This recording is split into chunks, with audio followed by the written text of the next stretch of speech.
Dans cette vidéo, je vais vous montrer comment utiliser Unity UI avec un raw image, un slider et un drop-down.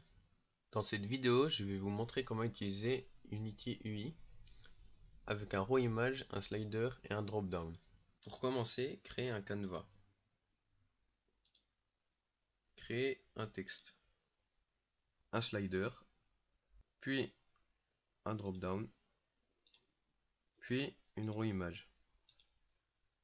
Il faut maintenant paramétrer ces éléments.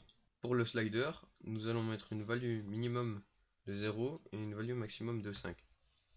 Nous allons aussi cocher la case Wall Number. Dans le drop-down, entrez les éléments suivants. Créez ensuite un dossier nommé Images. Puis glissez les images voulues dans le dossier. Sélectionnez la raw image, puis glissez l'image que vous voulez faire apparaître dans l'onglet Texture.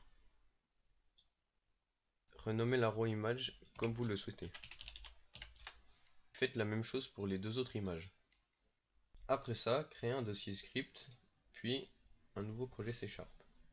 Renommez-le Slider et lancez Visual Studio.